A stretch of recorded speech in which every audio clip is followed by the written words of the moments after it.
Congressman Mike McCaul from Texas, top Republican on the Foreign Affairs Committee, and he is a member of the Homeland Security Committee as well. Congressman McCaul, always good to have you with us today. Thanks, Martha. Obviously, this is such a tragic story. When I saw this cross over the weekend, it's just heartbreaking. I think we have a picture of Specialist Bishop Evans, which we can bring up there. He did some service overseas in Iraq, I believe Afghanistan as well, back and forth as a Texas National Guardsman. Your thoughts on this young man losing his life in your home state, sir?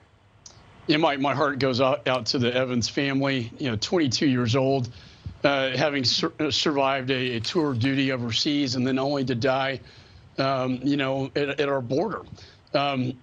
I have mixed emotions. A part of me, the sympathy for the family, heartbroken about this Texas Guardsman dying as he saved two narco traffickers, the irony of this. But I also have a feeling of anger that this didn't have to happen and that the administration contributed to this death by the policies that they have effectuated by, number one, rescinding migrant protection protocols, remain in Mexico that was working, suspending the construction of the wall. And now we have the death of a Texas Guardsman.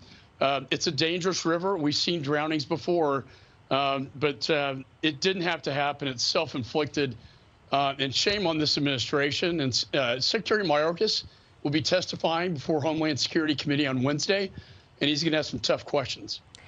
You were on Fox News Sunday over the weekend, and there's a Washington Post editorial very critical of what you had to say there. And it said that you said that your state gets invaded almost on a daily basis, and you made a comparison to Putin invading Ukraine. They were very negative, as I said, about what you had to say, basically saying, how can you compare innocent asylum seekers, in their words, to Putin invading Ukraine? Do you want to respond to that, Congressman? Sure. And look, I just want to say, while we're paying attention to Ukraine, and I've certainly done that a great deal, we also have to pay attention to our southern border. And it's not as innocent as they make it out to be. These are sophisticated drug cartels that know how to kill and know how to make a lot of money. And when the Biden administration rescinded these policies, it left the border wide open to their manipulation, the biggest human trafficking exercise that we've seen. I've dealt with this since 9/11 for over 20 years, never seen it this bad before. And it's these armies of drug cartels making money off the children, making money off human trafficking, getting fentanyls into this country enough to kill 7 times the population over. Yeah, it is an invasion in my state. When you have now, as he lists Title 42, we could have up to 18,000 per day. They're saying 500,000 for the next 5 weeks. That's 100,000 per week. Jay Johnson said if it's over 1,000, that's a bad day. Jay Johnson called out the former Secretary of Homeland Security, who I used to work with, saying that you cannot lift Title 42 during the surge in the summer months. Yet this is precisely what they're going to do. Yeah, so that you have a little bit of bipartisan support here. You have some Democrats, Senator Maggie Hassan, who won her last race by a very slim margin in New Hampshire, and now she's having up against another tough race.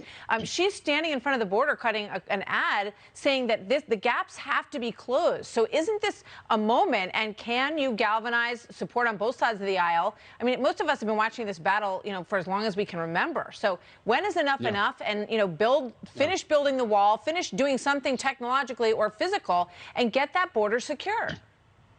Well, we're debating a $10 billion COVID relief package. What kind of COVID relief package is this? To lift all health restrictions and let these people come in, we know nothing about them, to come in that could have infectious diseases, that are possible criminals, drug cartels, fentanyls, you name it. It's a very reckless, dangerous policy.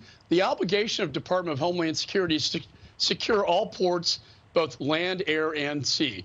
The land border is wide open, and this is just highly irresponsible. I will be, if they go forward with this, I will have a resolution, the McCaul resolution, that will be hopefully brought to the floor to disapprove of what the administration's doing here. I think it's, again, extremely reckless, irresponsible, and it's playing on the politics on the border too, Martha. As you mentioned, the Hispanic population are fed up with this open border system. They don't like socialism. They like energy jobs, and they have conservative family values. Are Catholic like myself, and they're starting to turn to the Republican Party.